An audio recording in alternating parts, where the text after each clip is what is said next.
Assalomu alaykum traderlar. Mana bugun ertalabdan Telegram kanaliga yana signal tashladim. Bugun 1-iyul bo'lsa mana ko'rishingiz mumkin. Ikkala aytib o'taman, trend buyda ancha yurib berish kerak lekin.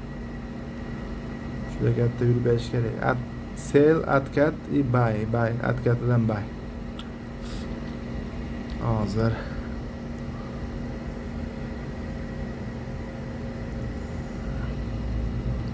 mana ko'rishingiz shu holatda tashlaganman.